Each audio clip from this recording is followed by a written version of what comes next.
How to remove Meta AI from WhatsApp. So in order for you to remove metaai from WhatsApp, just follow me and just see in the screen.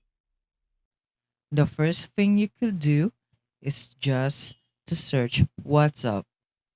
Once you find WhatsApp, as you can see, my WhatsApp is connected to Meta AI. Just close it and go to settings. Once you find the settings, just find your app list or app management. As you can see in my screen, you have to navigate your app management and just go to your app list. And once you click in your app list, just search application and search WhatsApp. And once you have WhatsApp in your screen, just click on install. Make sure don't keep the app data and click OK. And that's it. That's how you remove Meta AI from WhatsApp.